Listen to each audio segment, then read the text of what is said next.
Okay, we're recording. Welcome to the October 16th, 2025 Finance and Capital Subcommittee of the Brookline School Committee. And the first item on the agenda is approval of minutes. We have minutes from September 17th and minutes from September 26th, 2025. Can I get a motion for approval? So moved. Is there a second? I'll second. Okay, Sarah, how do you vote? Yes. Jesse? I did have one tiny edit. Is it okay to Yes. mention it, or is it, I thought moving was just to get to the discussion part. Yeah, we can do that. What's your edit? Yeah, so on the ones from, thank you, by the way, Betsy, these are great. On the one for September 17th, on page 2, the section 2B, where it says the next to last sentence, it says, and discussed educational equity relative to all students achieving. I would sort of say maybe something a little different, like discussed educational equity, supporting the achievement for all students, or to help all students achieve to their potential, something like that. It doesn't say. Where are you looking? Sorry, I missed it. You said which one? September 17th, second page, 2B, like a line and a half from the end of the bottom of the paragraph, where it says and discussed educational equity relative to all students achieving. I sort of get what that, I mean, we could leave it that way. I mean, if it was push came to shove, but I was just thinking to clarify a little bit. We had talked about providing support to all students, you know, in their educational journey, or to help all students achieve to their potential. Would everyone be okay with that? I can change them and bring them back, or we can decide on it now, but changing that to providing support for all students to achieve to their potential. Yeah, so I think that's a clearer way of putting it. Just so achieving sort of leaves it off the edge of the sentence. So that's that was the only. It's okay with me if it's okay with you, Sarah. It's okay with me. Okay. So Sarah, you voted yes. Are you still voting yes? I'm still voting yes. Jesse? Yeah, the other one was fine. Yeah, I'm yes on both. Thank you. Okay, and I'm a yes too. Okay. Great. Okay, next item on the agenda is, sorry, I lost where I was in space and time. Oh, Charlie. Yeah, So capital.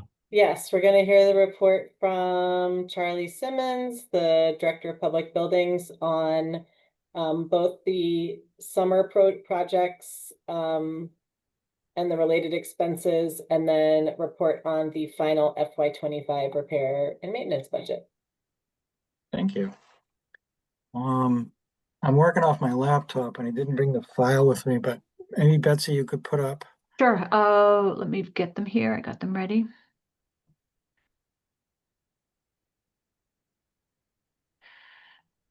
Which one do you want first? We can do Sorry. either or. Charlie, I'm gonna ask, I looked at them beforehand, and it's helpful, but very helpful, of course, but I think I need like a little bit more refresher / background on what this all means. Like, if you can just like zoom out a little bit before we get into the details, is that okay? Sure. Okay. Do you want me to have it up? I'm sorry. I didn't Yeah, know. no, let me be a little more Yes, clear if about you what I don't mean mind. by what I'm asking for you, Charlie, is like, so this is the second, if I just want to make sure I'm like understanding things. This is the second of the 2 summers in the 2 batches, in the combined batch of funding they gave us 2 years ago for deferred maintenance, correct? Correct, yes. Okay. And then the projects here are the ones, I guess I got a little bit lost in what happened between what was originally submitted and then the revision. So like, were these projects revised at some point with capital last spring? Like, where they changed at some point last spring, and there was that whole approval process that I think had to go to select board. That's what I don't quite understand of, like, does this reflect a major shift in funding from the original plan or not? And just, Mariah, just to back up even a little piece before you, when you said the money came from to, where did it come from and where did it go to? I know you're saying Charlie's budget, so that's the building department, No, so these are, this is the deferred maintenance bucket, right? This is right? the, and so that's the CIP money. So it's not in Charlie's buildings department budget, it's in the CIP budget in lines he administers. Is that correct, Charlie? Am I accurately representing that? Yes, that's correct. Right. So the CIP is a series of requests by departments for funding. So there's a certain part of it that is provided by the town for deferred maintenance. And then if it's approved by town meeting, that amount of money is allocated back to the building department to do the deferred maintenance work. That was an element of the CIP. Is that correct?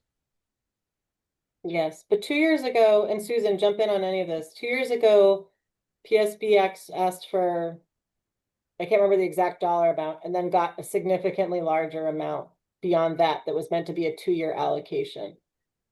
And there was a lot of just back and forth about that. So as we get to this work, I guess I'm still like, I just don't quite understand if this is a one-to-one mapping of the original work.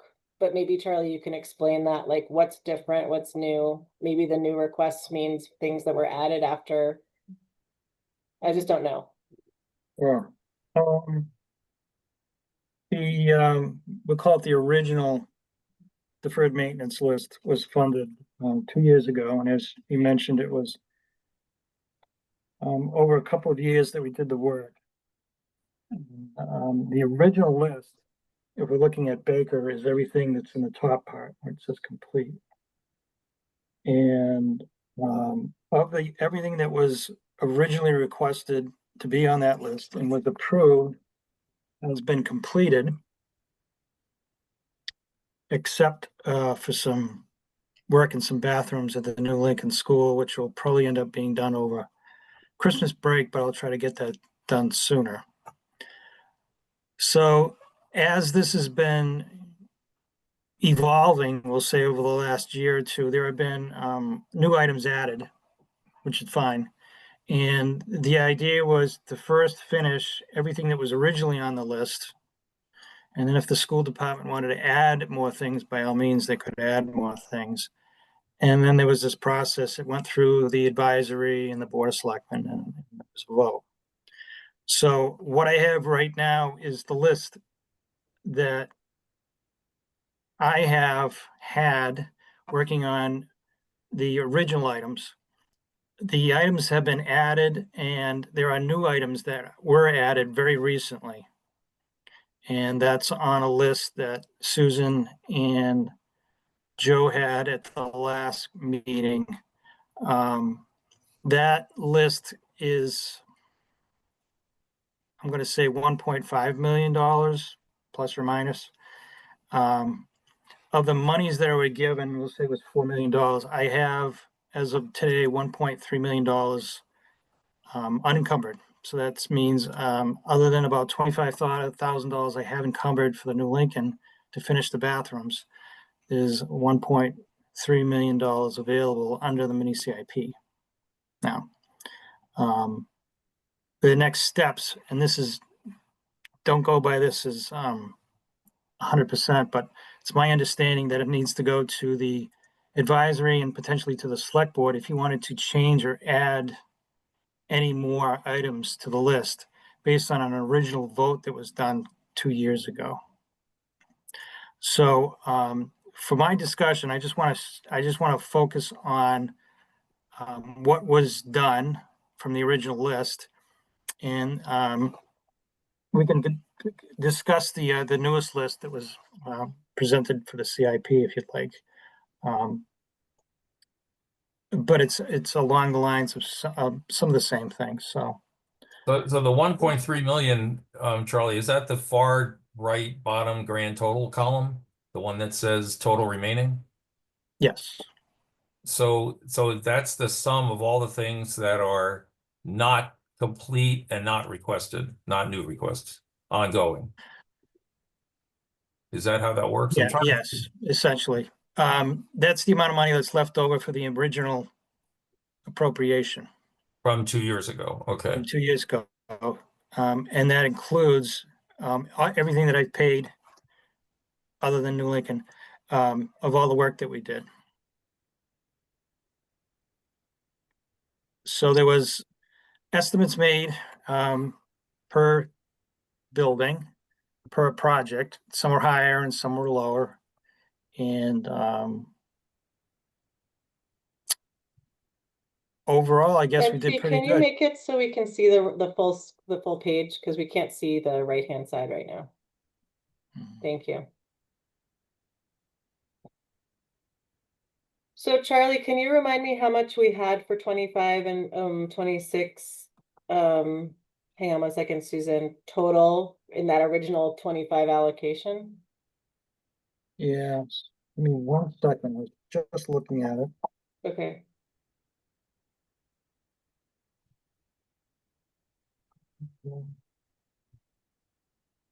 And then I have a follow-up question, then I'll call on you, Susan, after that.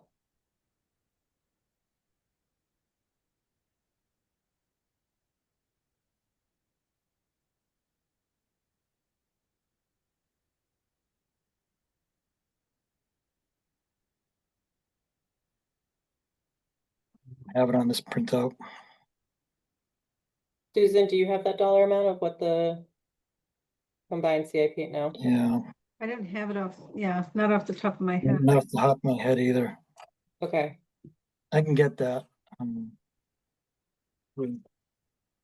I guess I'm trying to understand how it compares to the dollar amounts that Jesse was just referencing in the bottom. Because there was two different dollar amounts in this document. One that was the sum total of the buildings other than Baldwin and then Baldwin separately, right? Mhm. Okay.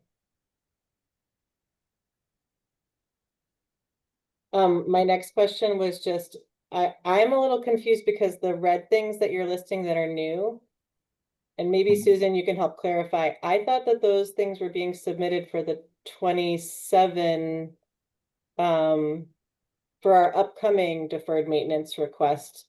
But this I thought was like a retrospective of the 26 summer. So I don't quite understand why they're here. Susan, am I right in understanding that the red things are, I just went back and looked and like they're the things that were in, The new one we saw, yes, the new deferred maintenance. right? But maybe they're This coded doesn't have- yellow, so that means they're FY 26, so those are things you added? I think I'm just getting confused on the color coding from our other Mhm. document from our prior meeting. I don't think there's a relationship between the two documents. The one that we approved Mhm. for our current CIP for 27 through 32. I don't think, although I might be wrong, I don't think it marries up to that. Well, I think because, so Charlie has like the first one here, paint cafeteria and main hallway area, and that was in the Baker document that we looked at for, Right. and it says complete Okay. repair and maintenance. So it looks like maybe it was done. Okay, I don't know. Okay, but what's confusing to me is like dishwasher replacement was listed as complete using state funds, but here, I guess they're just, I can't tell if they've been, it looks like the other document said they were done and this one doesn't have them as being Right. done. I wouldn't look necessarily at mine. I was using the one document that I had that we were going forward, so I can give you the numbers easier. That's how we broke it down. There were Okay. items or added or changed that's on Susan's document that she gave you. And that would list, yes, it was done, or it's a new request or so forth. But I mean, what you're saying, Charlie, in a sense, is that we could pretty much ignore the red in this document. Is that Well, why? you're not ignoring it. Well- You've requested it for 27. Right, but these things have already been like listed and costed out somewhere else, but here they're not. Like in Right. so in the Susan document, we reviewed this, some of it had different words, like different descriptions, and I believe that there were pricing with everything too. Yes, there were. You know, that's why when I saw this here, I sort of said, I just sort of like skipped. I just We were skipped. working, there were multiple documents on this going back and forth, and this is the last one I had that was an Excel that Oh, I could got it. modify. So for Baker, didn't though last summer, was the flooring project for the auditorium, the refurbishment of the auditorium, wouldn't that have been paid out of 25 actuals last summer? I guess I'm just confused why that Hmm. project isn't here. I don't think it was part of the mini CIP. I don't recall exactly. It was done, obviously. But it might have been done out of the repair and maintenance money. Okay, I can check on that for you, though. okay. So, can you clarify, like, if there's a balance, and I think you said there is a balance of perhaps 1.3 million somewhere? Yeah, At the bottom, Okay. yeah. If there's a balance of 1.3 million, what is the intent to, is that just the Baldwin money? I guess I'm confused because there's 1.1 million above and then 1.3 million below. See how there's the I two grand see. total lines? I think he added the 133.8 to that other number. The Right. after Lynch, he added the Baldwin. I see. Okay, so the Well, 1 point, di- okay, because they're both labeled grand total, Yeah, so I was confused. remember the Okay. Baldwin had a little bit of a different history, and it was, I well, do. let's just say it was special. And we had to do certain things, and we were very limited to what could be done and what couldn't be done. And that had to be done per that with no changes. So it was listed that way. There's the Okay, original budget amount, by the way. It's 2.9 million or thank 2.99 you. million if you want. Okay, so then you're saying that there's still a balance of 1.3 million out of the 25-26 deferred maintenance funds. Correct. Only 25,000 of which you currently have encumbered for you said the bathroom work at Lincoln? Correct. Yes. Okay. And so, in this case, with these funds, is the plan to come up with a proposal to reallocate the funds, or what happens from here with this type of balance? Well, I presume that you would request for a reallocation and use that last list that Susan and Joe made. It's prioritized. I mean, it's 1 through 5, what you like. And if it's approved, then this could continue, or whatever amount of money is approved, we could go forward with that. Susan, in this case, would you, for example, take the list we had submitted to Melissa before and say, well, we still have X amount, 1.3 or 1.2 and change, and we would like to reduce our CIP request for 27 with the idea that we would expend the 25-26 funds instead? Yeah, I think, so as Charlie said, there's a protocol we have to follow, which we followed last year, but it kind of fell apart on us. But now that Charlie has completed the original work, and there's a known balance of 1.3, we would then go back to following that protocol. The good news is that we know what we would be requesting, because we have, I think it was 1.5 million or somewhere in that neighborhood for the first year, Yes. 27. And so now what this is saying to me is that we have 1,300,000 available to address those issues. So what we would need to do, Mariah, is just simply identify of the list of 1.5 that we already approved, what will we ask to be reallocated, totaling up to $1.3 million so that we could use existing CIP money, which would then ultimately, if approved, so it goes school committee, board of selectmen, and we have to notify the advisory committee, that's the way the protocol works, of our request to the board of selectmen. It doesn't go to the advisory committee for approval, rather they're notified. Last year, the board of selectmen then requested that it be reviewed by the advisory committee, which was not part of the protocol. And then they took the recommendation of the advisory committee when making their decision as to whether to approve our recommendation or our request to reallocate. So we would just follow that same protocol in order to be able to access this 1.3, but it will ultimately, if approved by the school committee and the board of selectmen, you call it select board here, sorry, Yes. board, then it would reduce our 25 request, the 27 requests that we previously submitted. Which is good news. It is good news. So do you need an action from the Finance and Capital Subcommittee to assemble that? Like, do you want us to formally request that staff put that memo together, or do you not need that kind of action to proceed from your side? No, with this, armed with this information, I would just meet with Joe and Charlie, and we can look to see out of the 1.5 million of 27 asks, you know, what would we ask for reallocation? And we bring that forward to this. I think the school committee, I don't think it needs to come back to this subcommittee. Do you, Mariah? No, I was just wondering if you needed us to like say, please prepare it for school committee, but as long as you all are on board with that, if you don't need the vote, great. That's No, fine. it doesn't hurt to have the vote, for sure. What happens, Um, what happens, Mariah, to the column prior to the final column? It says total spent encumbered. And then like for New Lincoln and in Hayes and in some of the other school buildings, and of course in Baldwin, it says ongoing, and only a portion of the money's been spent so far. That led me to think that we're not done with the project yet.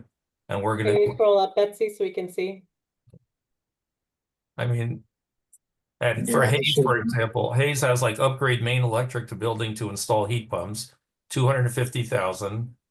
But only 89,964 is spent to date, leaving 160,000 of the 250. But since it's ongoing and we budgeted 250, so Charlie, Honestly, wouldn't we yeah. be expecting to spend the other 160 on doing the work? That's why it cost it out of 250.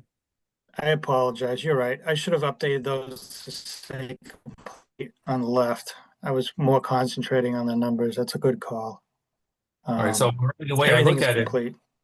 yeah, if everything's complete, then that's a different story. I mean, that means we actually came in way under budget. Like, for example, like if like we budgeted triple the cost for the main electric work at Hayes. Is that what that? I mean, is that the way Yeah, to? we If were. it's actually complete, Yeah, that Hayes came in differently in the sense that I was able to talk to an electrical engineer, yeah, and at one point we were talking about putting in a whole new service and a transformer. right, But this engineer worked on a project many, many years ago, and he remembered how it was set up. It was for the new addition in the back of the B wing. yeah, At that time, there was a new panel and new sort of a smaller service inside the building put in that we could tap off that to finish okay, the back of the building. And so it was okay, much, much less and much easier to do. So right. I see that, but you can see where we would get like sort of diverted here yeah, in the way it's presented, because these things are, if they're all really complete, then there's that 1.3 million. But if they're even in New Lincoln, Right. almost everything's ongoing. But you're I'm saying they're all, sorry. Yeah, I was trying to rush this through the other day and I wanted to get the numbers, the most up-to-date numbers, and I should have caught that. Apologize.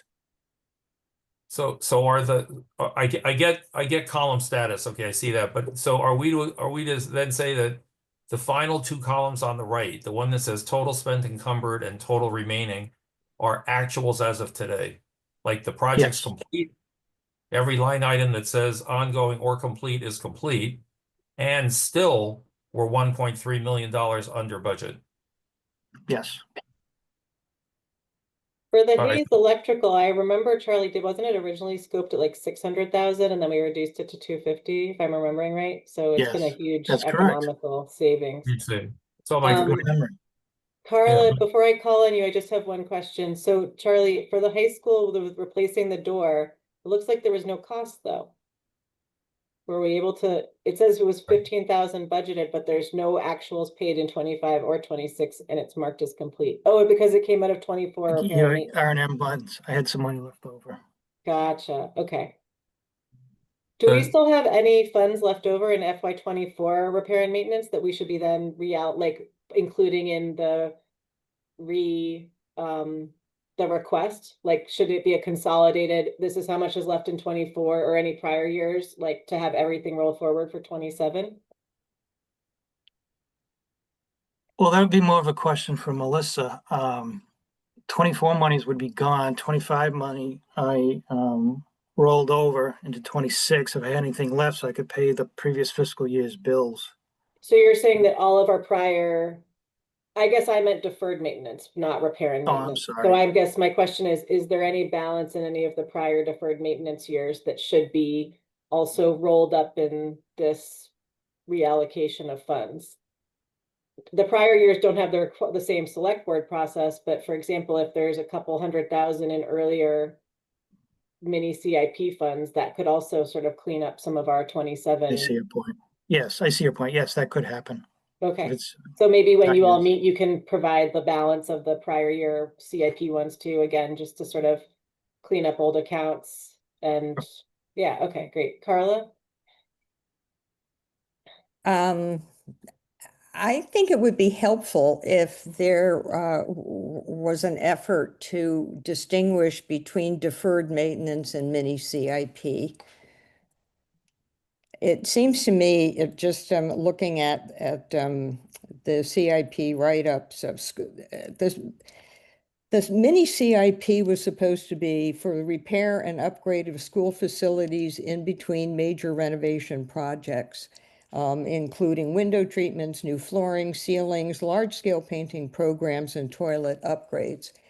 If replacing an oven or refrigerator or whatever it is, I'm sorry, even with my glasses on, I can't read this, at Baker, that's an appliance. Is that deferred? How does that fall into the category of deferred maintenance or school rehab upgrades? So all I'm suggesting is we seem to be rolling these two programs into one and using the money that was voted by town meeting to do both. And as a town meeting member, if I wanted to do a deep dive into this, I think I'd have a hard time making the distinction because I don't see any definitions. Thank you. Thanks, Carla. I think that over the past couple of years, we've tried to make it clear that it's more of a broader definition of deferred maintenance, things that would have fit under Charlie's annual repair and maintenance, but due to the underfunding in multiple years, we're not fitting within the repair and maintenance bucket, and we're lingering year to year. I see your point, though, that dishwasher replacement might not have been within Charlie's original remit, and so how that evolution has happened, we need to perhaps consider. I don't know that it isn't in his remit. I guess I'm not sure. So I think we need to be clear about, like, is this due to our goal has been to have a multi-year sort of like making sure that we were getting caught up with repair and maintenance. So while we were putting a significant additional funding into the building department budget year on year, we were also trying to play catch up on this deferred maintenance. So I hear your question, and I don't necessarily know. At one point I thought, and maybe Susan, was it last year, the kitchen renovations were, I guess my question is, and maybe this is part of it, these are listed under Charlie's, but I'm not sure that they're actually for funding under deferred maintenance, Carla. So like the kitchen things you see, I'm not sure where they're funded from. Okay. Yeah, Because- so that might be another, and when the document that we had worked on, the school committee submitted, I think it was, didn't it, Susan, also include a funding source column, because it helped us clarify which things were being requested from, for example, CIP versus other sources of funding, like, for example, Charlie's energy system CIP line. Right. Because I think it is important to clarify the buckets. But it's also helpful to have all of the projects visible at one time, as opposed to thinking about them. Absolutely. And if parallel. you look at the CIP spreadsheet that Melissa prepares, it very carefully identifies funding sources. It's the entire CIP program, but it's not all funded with local revenue or with bonds. So thank you, Mariah. Sure. Yeah, Mariah, I would sort of suggest maybe like, as we see these different sheets, because projects move from sheet to sheet, maybe we should just have a standard procedure that, like you said, that funding source should be in this document as well, so that it's always clear where the funds are coming from. I think my impression is it's challenging because Charlie's working from one set of documents and Joe and Susan and team are working from another set of documents. I would love to see like one document Yeah. that perhaps, and maybe Susan, this is what you're referring to also, is now that you've got this additional information from Charlie, being able to plug in some of the actuals against the other document and then have it all in one place might be helpful. But to help us reallocate. And just so I understand the process now, Carla sort of touched on it maybe a little bit. So if we have this 1.3 million over left over, essentially unspent still, Mariah, from a prior year, what is the public process to that money just stays with us, like it sticks to us, or does it go back into a pot and then we have to re-ask for money because we didn't spend it?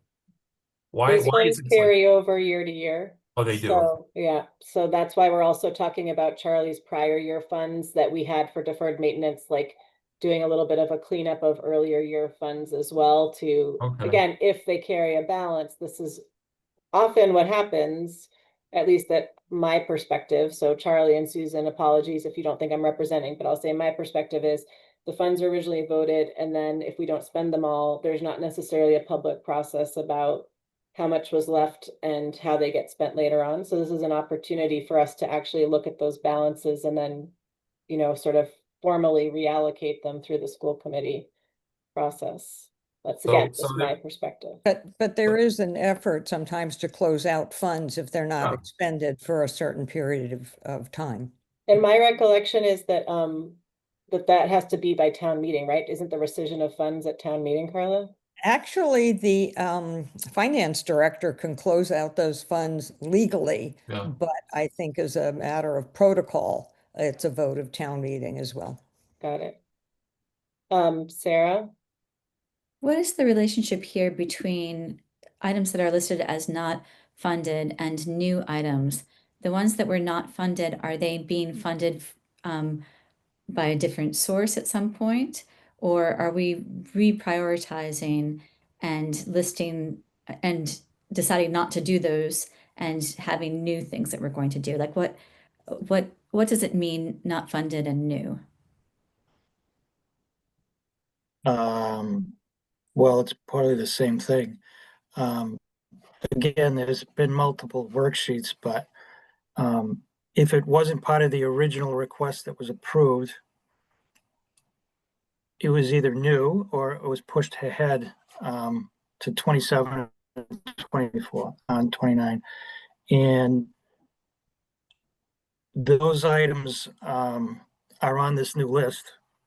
And you can use those monies that are available to do some of that work. Now, the nomenclature is going back and forth between the school department and me as to the wording of it.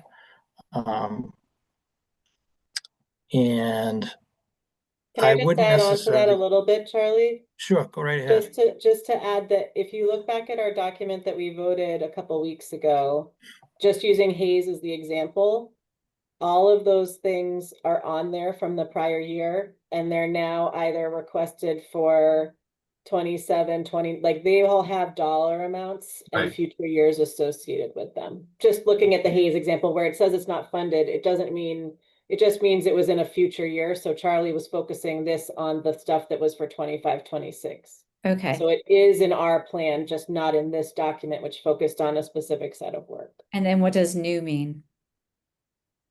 I think if I can interject, my recollection is that new is not that it was new entirely. It's in relation to the original ask for the 25 and 26 allocation. So different than, as opposed to never being on our list. Okay. Yeah. And the replace of an equipment that's listed as new for Hayes is in our document, or again, our comprehensive document for 27 for $40,000.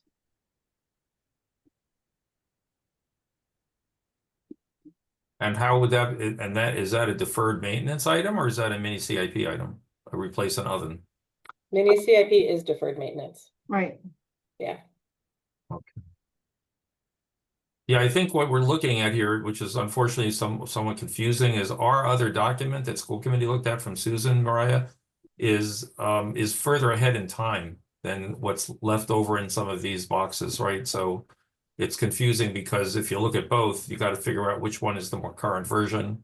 Correct. It'd be Or- better to. I'm not sure to- one's more current, but they have different information in there. Right, yeah, Right? exactly. Susan's is all budgeted of future years, and this is budgeted of a point in time, but with actual expenditures. Right. Correct. But all the again, non-funded but all the non-funded things have already been costed out for a future year, which if there was one more column saying, I don't know, FY27, those would all be populated. And we know Yeah. how much we're Right. planning on spending, and then we could compare it to the 1.3 and see if we're in or out, So it would be helpful. yeah, it would be, I think, to have it all come together. Yeah, exactly. But with that said, it's really helpful to see the different costs. Charlie, is there anything on this document that you want to particularly draw our attention to of things that were like really above or below, or projects you're really excited about? I'm just thinking like we get pictures. We didn't necessarily get pictures this time, but anything else you want us to like, maybe you could send us pictures of that you think went really Sure. well? Yeah. Well, as mentioned, the service at Hayes came in quite a bit Yep. lower, which is good.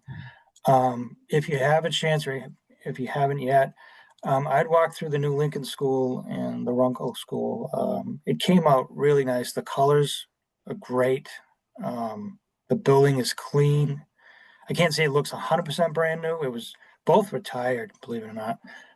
New Lincoln more than Runkle, but it looks fantastic. And I think the staff and the kids and obviously the parents are very happy about it, and a long time coming. And I think we should keep doing things like that to maintain your buildings. A lot of it, obviously, I fund like the things behind the walls that nobody really sees, and it's important that we fix the fire alarm and the heating system and the roofs and so on. But this stuff is sort of forward facing, and it's nice that people see where their money's going and actually can see a difference when school starts. So I'd like to continue on doing that. I've been really happy at how they've been sort of set up as like focusing on specific schools, because like you said, it's very obvious to sort of see when a school has quite a few things that get cleaned up over the summer. And also I'm really impressed, like there was the original cost budgets, but looking at for example, the one for Runkle, I think it was budgeted around 750 or 800,000, and it came in at less than 300,000 when you actually were able to do the work. So it just shows that like the efficiency of the process to really make people feel like the public good is being maintained at a relatively small cost. Yeah. We did not replace all the flooring. We went through room by room, and some were repairs or partial repairs, and some were complete replacements. And it doesn't look like we were like, putting down glue and caulking. It looks nice. It really came out well. And yeah, we were able to do it in a much more cost-effective way. Susan, do you think that you and Joe, or Joe could work with the principals to get some pictures for us, or Charlie? I just would love to be able to have some pictures to document some of the work Sure. that's done. Are there other key things you would like to highlight to us? Those are the big ones. Those two schools we did a lot of work on, and I'd like to continue on with another school if I have a chance. You have to remember that the new Lincoln School was closed down for 2 years in the summer, so it affected your summer programs. And I can't get the work done elsewise. And Runkle was obviously down this summer. So if we were going to go to another building, you'd have to come up with a plan that you wouldn't be using that building in the summer. That's all. Given Carla? the, Oh, sorry, go ahead, Jesse, and then Carla. I was just gonna say, given how far under budget we came, Charlie, does this feed back into like in a loop back with Susan and Joe at costing out the new requests? The ones for FY27? I mean, it's not luck. I mean, this is like hard work, being efficient, the way you go about doing your work with your team. You did as much as you could with the labor you had, with the materials you had, and the time you had, and came in way under budget. So could this be the model for moving forward in the coming year? So that Well, I did go through the list, and Susan, Joe, and I talked about the numbers on each and every one of them, and Okay. we did update them. Could it be better? Sure. I mean, if you look at the list, I was wrong on a bunch of stuff I was over too. If you go individually line by line, so it's not perfect, but Right, overall big picture was better. right. And frankly, I'd rather be conservative and then, you promise people all this work's gonna be done and then we're way over budget and it doesn't happen and people get upset. Sure. Thank you. You're welcome. You wanna talk? I guess she can't hear us. Mariah? Yeah, Just to get back to the idea of reallocating money that was voted by town meeting, but is not expended or encumbered. The vote of town meeting was appropriate $4,670,209 or any other sum to be expended under the direction of the building commissioner with any necessary contracts over 100,000 to be approved by the select board and the school committee for minor renovations / upgrades to school buildings. So those are your parameters in terms of what you want to use the unencumbered funds for. that's for the $25-26 as opposed Correct. to, okay, thanks. Yep. Thank you. So wait, it's 4 million? That's what it says. So is it 4 million or is it 202,983,000? Sounds like it's even more, Charlie. It'll be great to get That's to the the bottom of this, numbers the of three of budget. you and Susan and Joe get to the But bottom. I'm reading from the warrant. Yeah, Those sum, it says any other sum, so that may not be the final number that town meeting voted. okay, Could be something other, but my focus was really on the purpose of the funds, which includes minor renovations / upgrades to school buildings. thank you. Yeah. Why don't we go to your repair and maintenance budget for 25, Charlie? Sure. Just a little bigger bit, see? Yeah, for me too. Oh, there we go. Thank you. So, for repair and maintenance, I have a list of things that I'd like to get done that we should be doing, and it's broken down by plumbing and roofing and so on and so forth. And I come up with numbers and I put a budget request together that I ask you for the next fiscal year. And it's based on primarily what we've spent in the past. And if any new changes are coming up, I add and I modify it. List is not exact. It's my best guess, 18 months in advance. So, and a lot of things can influence this, weather, temperature, hot, cold, and so on, and if there's any changing in programming. So if you go through the list, somewhere we went over and some we were really under. And it was actually a pretty good year. And not to change the subject, but this year going so far, I mean, it hardly rained, so there's no roofing bills and roofing leaks. So that's even a better thing. And hopefully we'll continue on with the dry weather in one way. So something like carpentry and painting down towards the bottom, Charlie, Mhm. where the numbers were budgeted like at 25 and they came in at like 175 or 133, like 6 or 7, 8 times the amount. Is that just due to additional work that was unanticipated, or how did it get so large from the budget? Some of it is, but some of it, as I get closer to the end of the fiscal year and I see we're doing okay, I do, and I need to get the work done by June 30th or thereabouts. Right. I do pull up repair and maintenance projects so that we can get them done and not give the money back. So I did not prioritize flooring and windows and so on because I didn't have the money. And we did do some things over the year, but as we're coming closer to the end of the fiscal year, I saw the opportunity that we could get some work in. We did I a see. lot of gymnasium floors, I believe. We did some painting, a lot of work at the high school. And that was all based on previous requests. And then frankly, there's millions of lists floating around in Brookline for the schools. Yeah. some of the work that was originally approved for the high school project, got value engineered out like 4 times. Some of it got put back in. Hal Mason is still requesting that work to be done, and he will Yeah. always request it to be done, which is his job. So we're able to do a few things for him. So I'd rather get those things done instead of giving the money back, and try and keep the buildings looking good if we have the money. Now, if it was the other way around, we had a very bad year, you know, it rained every day, it was 20 below zero, we'd be chewing up obviously more other money, and we wouldn't have any money at the bottom. Right. And I don't want to ask for a reserve fund transfer. How did these 15 items map into the different school buildings? Is there like traceability on, you know, where, I don't know, plumbing got done? And we know electrical Yeah. service was at Hayes, but obviously much more, you know, was 90,000 at Hayes of the 250 or something. So of 450, like, is there a next level of detail that explains where which school buildings got these maintenance, you know, deferred maintenance done?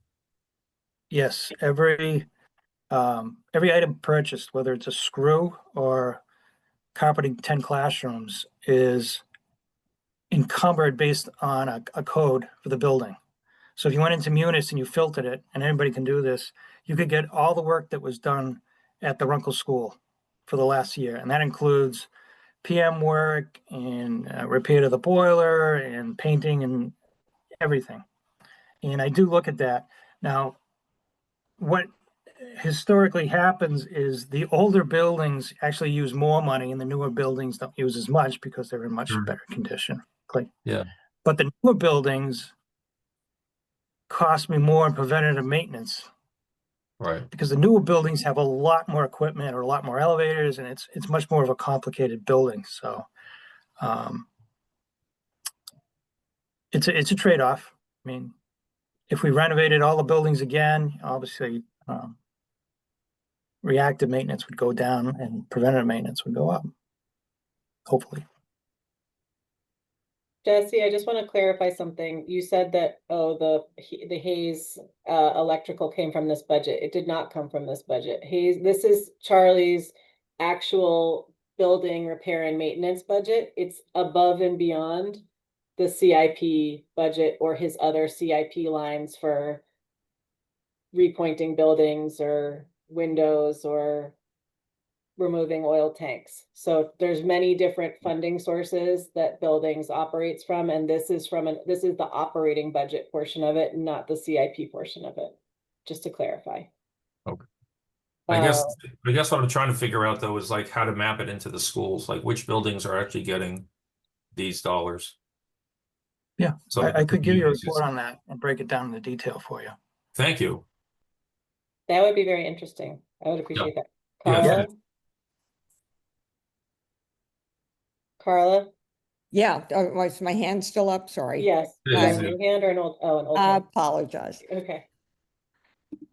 Can I just ask a clarifying question, Charlie? When it says total paid from FY25 carryover, the last column, meaning you paid it after the fiscal year was over? What does that mean? I can't see that on the screen. It's the brown column on the right. It says total paid, there's like 50,000, and I just am not clear what Let me that. see. So we carry over monies and then we pay, if the bills eventually come in after July 1st, we pay against that. And the total right now is $50,869. You know, I don't understand why these contractors don't want their money, frankly. I scream and yell at them. It's hundreds of thousands of dollars. And I have to threaten them that if they don't give me the bill by the end of the day tomorrow, I'm not going to pay them. They're terrible at billing. I mean, they know they're going to get the money. That's the problem. They know they're going to get paid. And if they were working for a GC, they'd give me the bill right away. But you got to push them and push them and push them to get the paperwork and get the bill. And then the bills are not always complete. They don't give me the certified payroll records. And I have to hold the bill. I can't pay it by law until I get that. And we're working on it, we'll get it to you. But they're in no rush to get paid. Deep pockets, I guess. Any other questions from the subcommittee or other people here before we move on? It'd just be great to get that breakdown report that Mariah and I agreed would be helpful within, I don't know, some shorter period of time within, I don't know, Charlie, what you can do, but if it's just a Munis report and you have time, it would be good to see it soon. Sure, I can work on that. Thank you. Thank you, Yeah. Charlie, so much for coming. It's very You're helpful and welcome. for providing the data, and it will be great to get the information about that I guess will be coming to full school committee between you and Susan and Joe on the revised request. Nick, I see your hand is up. Go ahead. Oh, do you need to? Oh, there we go. Hi, thank you. I don't know if this is the appropriate time to ask this question, and I definitely don't understand all the different silos of budgets for the schools. But for something like, so I'm representing Driscoll for this comment, Driscoll School. We have a couple of requests that have been kind of ongoing. I'm on the Driscoll Site Council, and that we thought may be able to come out of the contingency funds that were remaining from the project, but it's unclear if that's able to happen. The most recent one was for a replacement of a play structure bridge that has basically been unusable for 2 years since we moved into the new building because there were multiple significant injuries from the little kids falling through the bridge. And I believe that request just got denied by the building department.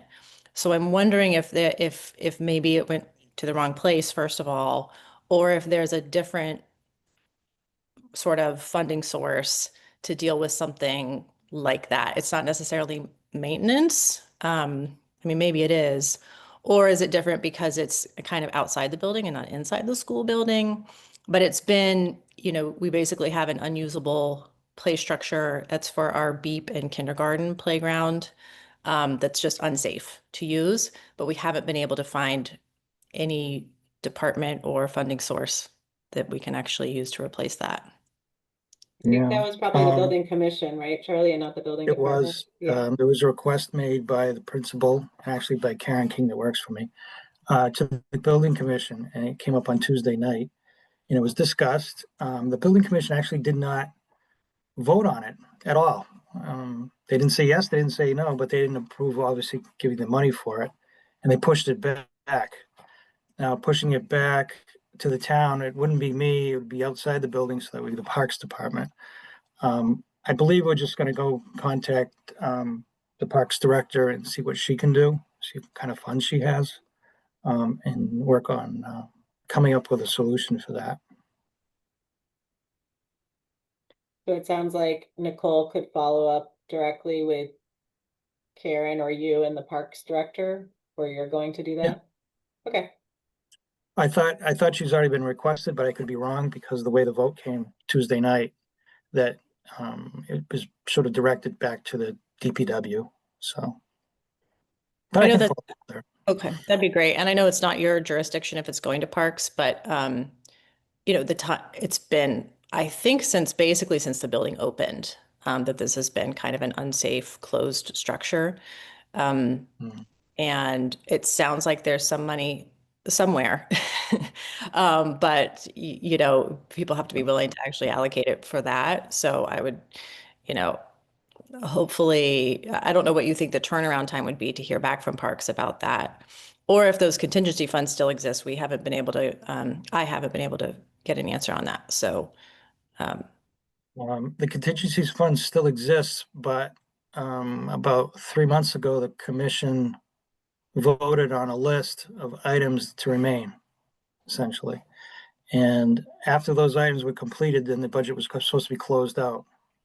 Now, they did add 2 things to the list. One of them was soccer nets, and another one was the solar. Yeah, the And charging station. Yeah. yeah, and they haven't entertained anything else more on that list. There's been other things floating around. They're trying to close the project out. They don't want to work on it anymore, frankly. So the money would go back to the town. And if the town wanted to allocate it some other way, by all means. But it would probably go through Parks Department then, because it is on the outside of the building. But it's not closed out yet. Is that what I'm hearing? It is not closed out yet. No, it's still I open. think Val is the school committee rep, Nick, so perhaps, and I see Lee's hands up too, maybe you can take this up also with Val to keep the community eye on it. And I want to keep moving because we've got some other budget items to cover too, in addition to capital. Thank you. Thanks for the comment. We're gonna turn now to FY25 budget close. And before that, we have review of the new position report and grant submittal. Susan, do you want to review the new position report with us? Betsy's pulling it up. And I know I had sent a couple questions in advance, and I think there might have been another couple of questions in advance as well. And I think I saw Karen was here as well. I don't know who's, my questions were specifically, I can just tell them to people. I'll say, there was the new program para at Hayes and elimination of an inclusion para, and what was the motivation that needed that shift? And then the other new wording is flexible support clinician and flexible support para, and what that means. And my understanding was the IDEA CCEIS is disproportionality. Is it tied to that, and just what it all means? So that was my questions on this. Susan, do you have those answers, or is that something Karen has? I think I can answer those questions for you. Can you hear me okay? Yes. Yeah. Good. So there's a process, internal process for creating a position. And one way that we do that is by realigning an existing position. And what that means is that as we put the budget together, we have a certain number of specialized paras and a certain number of inclusion paras that we anticipate we're going to need. But sometimes in practice, when all is said and done, we need one less inclusion para and one more specialized para. And because they are different, the pay associated with them is different, that we do what we call a realignment. And that's what this first item is. So that's what happened. We had sufficient number of paras, that just a different configuration that we needed when we went from planning to the execution of our needs for this year. So that's all that one is. So again, there's plan and there's implementation. And when we're putting the budget together back in January, but we're implementing that plan in September, sometimes we have, not enough of this and a little more than that, based on how the student needs play out. So that's all the first one is. And that happens. So it's a zero impact on the budget. Because as I've described, we had sufficient numbers of paras. We just didn't have the right configuration of them. So that's what course corrects on that. And then the other two, CCESI, as you know, this year we received the news from DESE that we had a disproportionate share of African-American males who did not meet targets. And so when that happens, we have to allocate a certain amount of money in the IDEA grant to address those needs. So these two positions are really being added and funded through this CCESI kind of set aside in the IDEA grant to address the needs of that student population. And so that's what those two are. So yeah, they're a little bit different than what our typical job titles are, because their work is not in a specific location, but it's to do specific work to help address the needs of those students. So that's what those two positions are about. Thank you. Mm-hmm. I'm just looking to see if there was another. I don't recall seeing a No, I don't think But so. maybe, yeah, Okay. right? Yep, thank you. If there's any other questions, if not, we'll keep going. I think the next item we can take up is the submission for the Metco supplemental special education program. So I didn't have time to ask, but Susan, do you or do Karen know what happened with our submission last year? Were we awarded? I think we had requested a similar amount, or maybe 90,000 out of the four. Have we not received it yet either way, or you don't know? No, we were not awarded that amount. And this, Okay. yeah, so the state sets aside a certain amount of money, not for us, but as a supplemental amount of money. And then school districts who are Metco can apply for that. We're applying for 135. We may get it, we may not.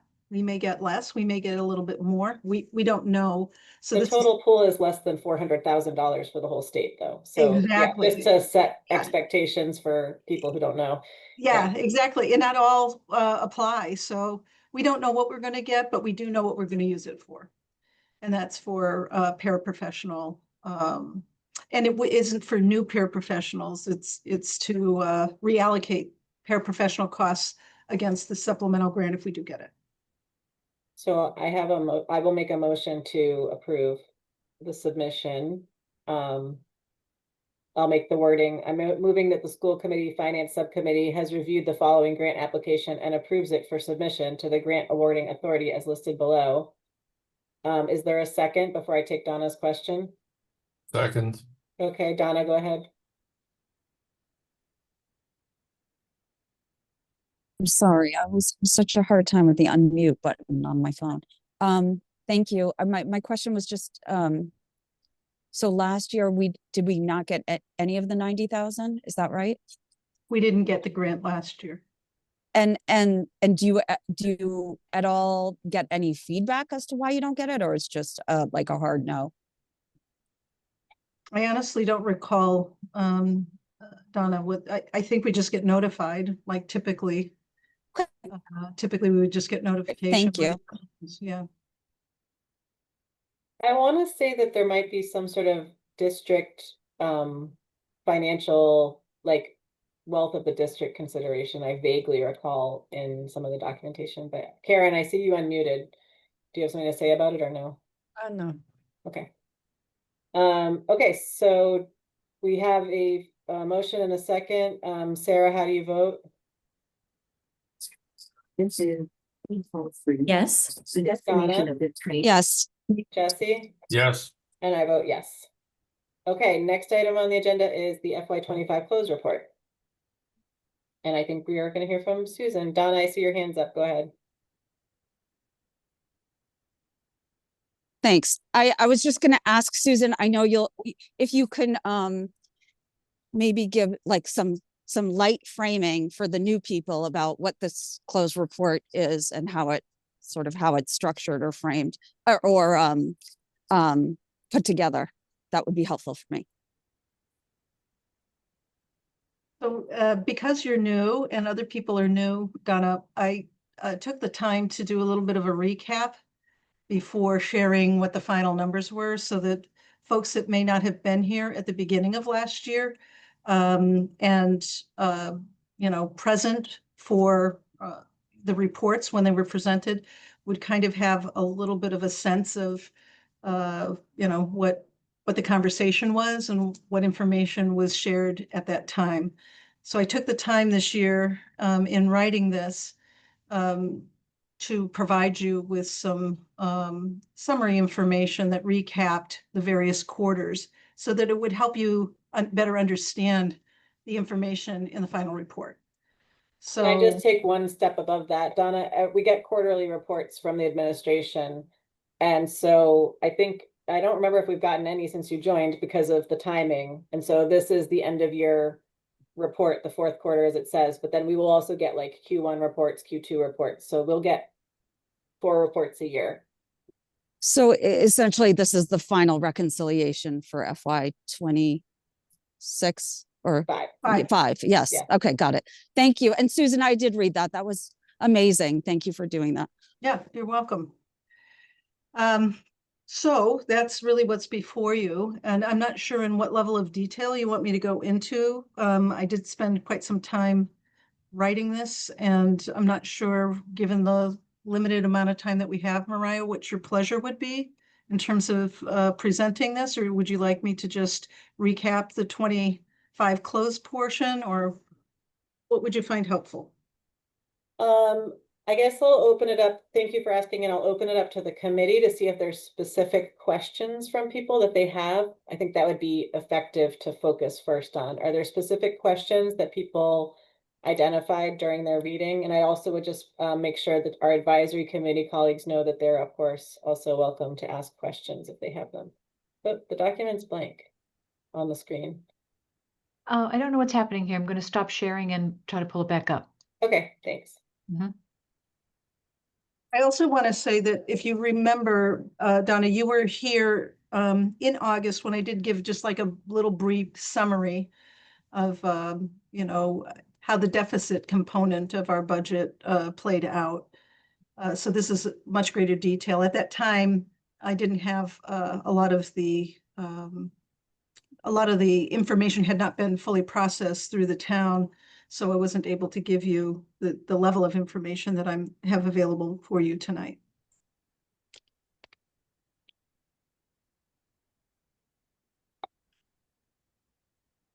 I have a question that I will start Sure. with. So if we look at, I think it starts on page 5, if you don't mind, Betsy. The breakdown by unit.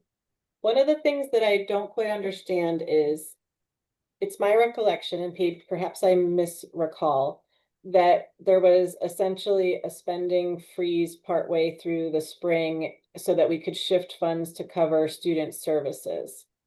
And while student services is there and it's overspent, I think that's what or it's underspent. I guess I'm like, why are the dollar amounts here not as drastic or as over? Like the approved budget was 14.5, then the revised is 13.4, and then they expended 13.5 with additional encumbrance. So they're overspent by 375. But why is it only 375 and not a much larger amount given the conversations we had? Does that Yeah, question make sense? It does, and Okay. and I find the cost center report, especially last year's version of it, to be very difficult. Um,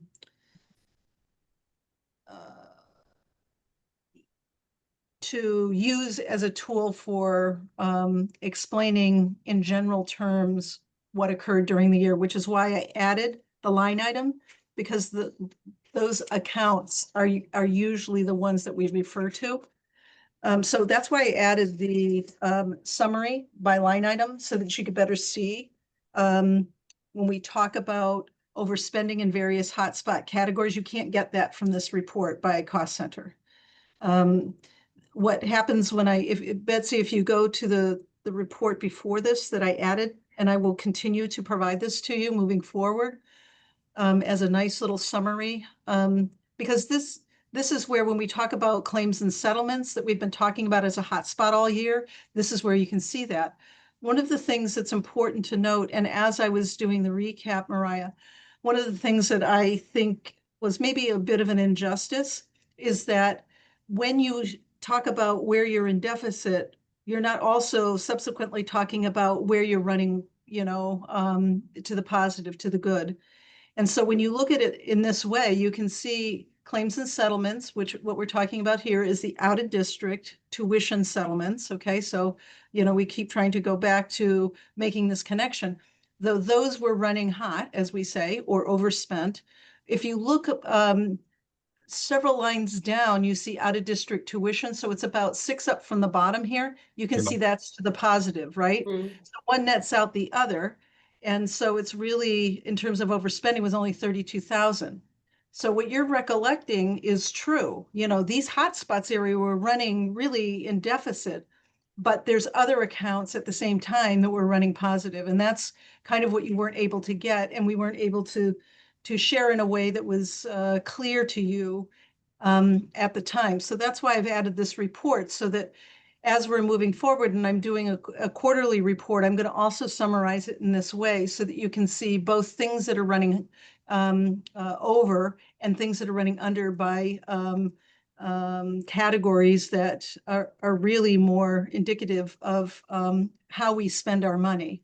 Like when you say salaries, it's not as meaningful as when it's organized in this way. So I think that I hope you find this to be a helpful tool moving forward. I do, I guess, like, and maybe the answer is this, that like the way that the Office of Student Services is set up, like, for example, the paraprofessionals was overspent by almost $1 million. But like those costs aren't necessarily allocated into the Office of Student Services, they're allocated at the building level, right? So is that why, like, for Exactly. example, we might see a school overspent when it's, you know, it might be a para for a specific student or whatever, a specific program, but it's not accruing to that cost center per se. Is that an accurate? Okay. Exactly. So you might be running, to the good in some schools in salaries, and you might be running over in another, but you can't really tell why by looking at that. And what this helps us to do is to be able to understand as we group these things. It shouldn't say cost center here I just noticed it says cost center. It should say line item, but by line item category, it's easier to really be able to see where our spending is up or down, because it rolls up these categories by school. And then Sarah, let me just ask one more question, just so I understand, for example, transportation here. When the column, like using the 25 actual expenses, this is FY25 actual expenses that accrued against the general fund. So transportation, for example, 5 million of it was actual expenses against the general fund, but it actually cost us almost 5.8 million because there was additional expenses charged against BEEP and against materials fee, correct? Correct. Okay.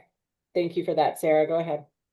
When I see something that's overspent and it is associated with salary, then I can expect that to continue to be overspent for the next 3 quarters. Is that fair?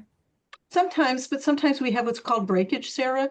So let's say a position becomes open and then it goes unfilled. The next report, that number could change, right? And an example of that is in extra comp. So extra comp in this report is summer programming and stipends, and you combine those together. When I first reported it in the first quarter, I said extra comp unfunded, right? Unbudgeted really was $730,000, right? But by the time we get through the end of the year, the delta is less. And the delta is less because there were stipended positions that were extra comp budgeted that we never filled. So an example of that, we allocate, let's say, this is not the true number, but let's say 5 stipends for the Culture and Climate Committee in every building. Sometimes there's only 4 teachers that are interested in participating. So we would have 1 stipend unfilled.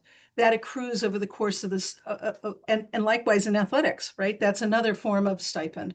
We might budget for, let's say, 3 assistant coaches and a coach, and then we only need two assistant coaches. And so that accumulates over the course of the year and nets out. So the numbers can change from negative to positive or not as negative as the year progresses, also the other way, right? So maybe we had a situation occur and we had to add a position. So the delta might grow, right? The deficit might grow, but it might be just like a realignment. That's not a good example as the one we looked at tonight, but a realignment might look like we had more EL students that came in, and so we had to add over there, but we were able to reduce, let's say, I'm just making this up totally, let's say a portion of an FTE for music because we had over budgeted there. So one would offset the other and may show up in different locations. So Completely understand, and that's Yeah. helpful. Yeah. The only issue is that when it has to do with salary, there's more chance of us being, not having positions filled at the beginning of the year, and less chance that a paraprofessional would not be needed later on in the year. Very infrequently would we drop paraprofessionals during the year, right? True. But this But they go year, unfilled you filled all the positions almost, so it's, for this year. yeah, for this year, right? Yeah, we opened this year for the first time with all of our professional staff filled. The only one as of September when we opened, there was just one, and that was in the process. So really, all year we've been fully staffed with Which is great news. I mean, Yeah, that's it's great. awesome. Yeah. Great Yeah. news for schools, but it's hard for breakage. I guess you're gonna It have is. to. It is. Okay, this is very helpful and I appreciate this. Now, I think that in terms of the MOA, we haven't signed it yet, but it would be good. I don't know exactly what that process is in terms of forwarding it formally to advisory committee, and maybe is that something Bella might do or Val? I don't know. I guess we'll have to check Yeah. with them on how they want that to go. Okay. I can send it along. Yeah. Yeah, I think it'll be good, and I think it's to advisory and also select board. So maybe we can check with Val or Bella on how to make sure we have a process for getting it there. Yeah. Okay, thank you, Susan. And I Mariah, I think- just wanted to make one Yeah. teeny tiny comment on this, other than looking at it, and it's an amazing piece of work, what Susan put together here with her team. I guess the from her financial decades of experience in the subtotals on both sides, the differential is only like a couple $1,000 out of 120 million on top and 20 million on the bottom. Is that sort of normal? I mean, it shows such a uncanny match between the approved budget and the actual expenses. Yeah, that's a great question. But really, in reality, when you overspend your budget, which we did, and then we had to reallocate costs out, that can cause some it to Truly, look in this way, right? Because I moved off of the operating budget, okay. certain salary expenses and certain, not because I was trying to match that, but rather No, it just trued up and it just trued up that way, it's okay. All right, thank you. Yeah, Yeah. appreciate the answer. It should be fairly close though. I mean, the better your budgeting is, the more accurate the actual to the budget would be. But in this particular case, some of the reason why it looks the way it is just the effect of Yeah, pulling things out. pulling things out. Yeah. Thank you.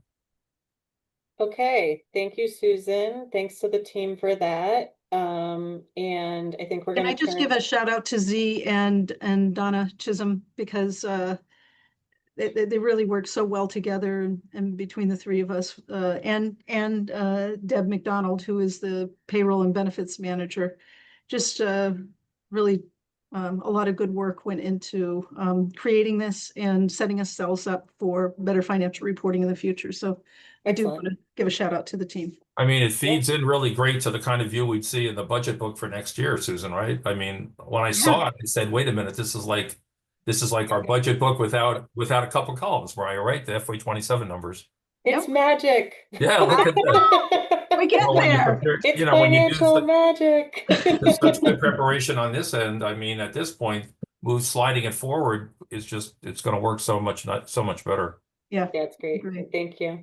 Okay, I think we're gonna turn it over to the guidelines now. I edited them with Betsy's help according to our conversation last Wednesday, Thursday, whenever that was last week. Thursday. So they're now less than 2 pages, which I know we were aspiring for brevity. Betsy's Adobe is angry at her, I know. yelling things. Oh. And Sarah, I just want to say we've got 10 minutes. I want us to end pretty close to on time. And I want us to, I think, like, if there's things people want to tweak, let's just sort of have those quick conversations. The most we could do tonight is vote to move it to the full school committee, but I don't think we need to, because I think we're naturally going to have a next conversation anyway. So I just want people to sort of give some feedback now on this, and we can keep going. Sarah, go ahead. I'm starting to feel really good about this. It seems to be reflecting the conversations that we've been having. And I'm noticing the sort of through line in the reasoning of this with the introduction and the priorities. So I'm feeling very good about this and would hope that there aren't a lot of changes at this point. Okay. Jesse, I'm just gonna call on everyone on the committee to say. Right. So I sent you a note earlier about this. Due to, I mean, I understand the guideline FY 27 to 31 for the superintendent, but none of our items in 1, 2, and 3 below go past 27. So my suggestion was, since we're going to be in the middle of reworking with the schools, the strategic plan anyway, because it's 1 year to go, maybe we could drop the -31, because there's nothing. It's only in 2 places, in the at the top and at the beginning of primary guideline, but it really, we're asking for an FY 27 budget, and all the items that we asked for in the section below, 1A, B, C, 2A, all that stuff, everything only refers to next year. So I just think it'd be simpler if we remove the -31 and just make it the guidelines for, I think I just saw 29 down in your table, but I think somewhere down there, maybe. No, it says, yeah. Budget gaps. Well, that's an Yeah. override, so that's a whole different story. So I'm just thinking in terms of the public seeing it and the budget that we're going to get. It's a 1 year. It's like we're looking at 1 year out, really. Even if in the past we were looking at more, maybe that was earlier in a strategic plan's lifetime. But now we're waning on the current one and about to build, I guess, maybe a new one. Just an Thank idea. you. Okay, Donna. And Donna, I know you sent a document, but I personally didn't have time to process it beyond a quick skim due to the Right. day. Fine. So I wasn't sure yeah. I was gonna make this meeting, so I was just trying to get my thoughts in some form of presentation to you guys. Anyway, I totally agree, Jesse, the part about FY 27 to 31 that resonates, like removing it, like narrowing it to just FY 27 resonates for me, because the strategic plan doesn't go beyond FY 27. And so I don't want to, I feel like it's just cleaner, and I don't want to create any confusion at all about I think it's cleaner, because if we embark on a new strategic plan for FY 28 for a 5-year plan, I just feel like it's cleaner to keep it separate. So that really resonates for me. I did send just some additional feedback. I don't think I changed any.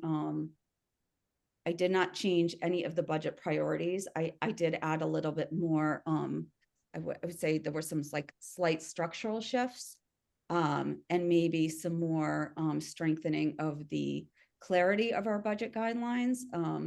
I also think some of the wording I shifted only because I felt like, again, I want to make sure that we're leveraging this document as much as possible as an effective external facing tool, particularly in an override year. And then also I just integrated a couple of things that I saw in other, when I did that work of collecting budget memos or budget guideline memos from other districts. There were some things that we were missing that they had in there. So for example, those the fiscal assumptions, like that's something we don't have that a lot of the other guidelines did have. So I thought, again, in terms of the strength in terms of leveraging as an external facing tool in an override year, I feel like some of that additional clarification might be helpful. So that was some of the stuff that I changed. Oh, and then the other big thing that I was hoping you might explain, I did not understand in the override budget section. I didn't understand the difference. I can't remember which one it was, but there was something that I didn't understand in terms of the number of budgets that we're asking the district to. So I was trying to let me say one thing about that. So I got some feedback that like, it looked like so many different budgets that we wanted. So I tried to make it a little simpler, but I was afraid if I used regular dashes, it would look like minus signs. So I tried to, but basically it's like budget 1, and then you add those 3 arrow things, that turns into budget 2. Then you call out the restorations, that gives you budget version 3, which is the restoration budget. And then you recommendations, and that gets to the 4th budget. So it's really like 4 budget versions, but it includes it's just sort of showing how you would get from 1 to 2, from 2 to 3, from 3 to 4. Does that make sense now, Donna? But yes. I can change the little arrows or something. That made more sense, because I was confused, but I wasn't clear what the difference was between, for example, the ongoing budget and the restoration budget. Yeah. And now that you say it like that, and is Susan still on? She is, and she has her hand up too. Oh, great. I was just gonna ask, like, it seems like it's not as much work as it looks like on paper. I mean, I'm sure it's a tremendous amount of work. I'm not discounting any of the work going into this, but I'm saying, it's not like you're actually, and this is an open-ended question, like really for your feedback. It looks on paper like you're being asked to create 5 budgets, but you're not, is that in reality, in operationalizing it, like it's not actually 5 budgets, is it? Like the way Mariah just explained it, didn't seem like actually 5 budget or 4. Susan, do you want to respond to basically how does this structuring of it look, and is it complicated, as well as whatever you were going to say in addition? Yeah, I would say things are not going to play out as nice and neat as this looks. And so what I would say is that I hear you, I know what you want, but I don't know that I'm going to be able to bucket things exactly like this. We also have the guidelines I have to bucket information from. That takes a lot of analysis as well. So I just caution that if you create this particular framework, that when I'm looking at efficiencies and trying to cost that out, and then I have to make a decision about, does it fit into the restoration bucket or does it fit into an efficiency bucket, that there's overlap. And one of the things that, I want to make sure is that we don't get bogged down in some of those level of details and miss the bigger messaging about what we need as we approach this override. So that would be my feedback. I get, you want a level service budget. Yes, I can do that. Any enhancements or changes may not fall neatly into restoration, efficiencies, et cetera. So that's my concern. But enhancements would fall into recommendations, that last area. It could, but how is Yeah. that different than efficiencies, right? I mean, I don't know, this is what I'm saying. And so then we get Because into, the recommendations are to support equity for all students. The efficiencies are like operational efficiencies, right? it's not clear to me when I'm reading Yeah, it. actually. That's what I'm saying. I don't really know. I don't. Okay, well, this Yeah. is Bella's wording, I think, so that's something I think you all could articulate internally. Yeah, I'm I'm just saying, it wasn't clear to me. yeah, I don't want to set up an expectation and say, I can do this. Because I don't know that I can make something fit into the buckets as they're presented here, especially since I haven't built the budget and we're just beginning the budget process now. So I could answer better down the line, but it doesn't resonate with me in this format.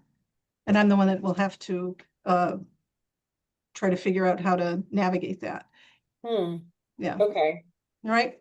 Yeah, that's something for us to explore more, because it's really, I don't want there to be space between what you think you can do and what we're writing here. I agree. That's why I raised my hand. Yeah. Sarah, I saw your hand was up before too. I don't want to forget that. And then we're gonna wrap up, I think. And I have to skedaddle. Yes. Okay. For your Yeah, other my, point. Yep. my point doesn't Thank make sense you. anymore after what Susan said, so I'm all set. Okay, sounds good. I think this is on our agenda, Betsy, for Wednesday or whenever our meeting is. That's right. Next week's Yeah. meeting is on Wednesday and it is on the agenda. Yeah, and I think what I'll do is basically just flag a couple of these comments, but I'm not sure. I think I want to go back and clarify with Bella and Susan what they do think they can deliver. Again, this wording was more or less what Bella had. I just created names for the budget versions, trying to use the words that were already here. So let me get some clarity from them on that bit of it, and then we can and the reason I structured this was because I think that as the override study committee is thinking about what their recommendation is, I was trying to make it very clear, sort of like the different structures that would be, so they could say, oh, well, we think this, it could be this one or this one or this one. I was trying to make it like conceptual things for them to be able to understand and have it bracketed. But again, I want to make sure that that aligns with what staff can prepare. And if then it's okay, beyond, Mariah, I'll email you separately some more concise things that I thought would maybe also help, but okay, sounds good. instead of sending you that the Word document. Okay, yeah, and then I can weave some stuff in before then. But again, this is just helpful. I appreciate, Sarah, you saying it's like you're basically pretty happy with where things are at. Jesse, it sounds like minor tweaks. Donna maybe a couple of ideas, and I feel pretty good about it too. We're getting really close, so that's Yes, great. we are. Hopefully next Thursday, ideally next Thursday, we can reach conclusion. So that would be Could I great. re- Next could I Wednesday. request that you I'm keep sorry, the, next Wednesday. Thank you. Yeah. could I request that you keep the changes separate and not into the draft? Because this, I think, is our agreed upon working draft. Well, I And would do so- it with track changes like I've done the other version, so you can see Okay. exactly what changes. So that way you have this version and then but it'll be marked, so you'll be able to see exactly what has been added or deleted. Okay, Good. Thank you. thanks, everybody. And Donna, the sooner you can send that, the better. That would be really appreciated. Okay, thanks, everybody. Have a good night. Bye. Bye. Thank you.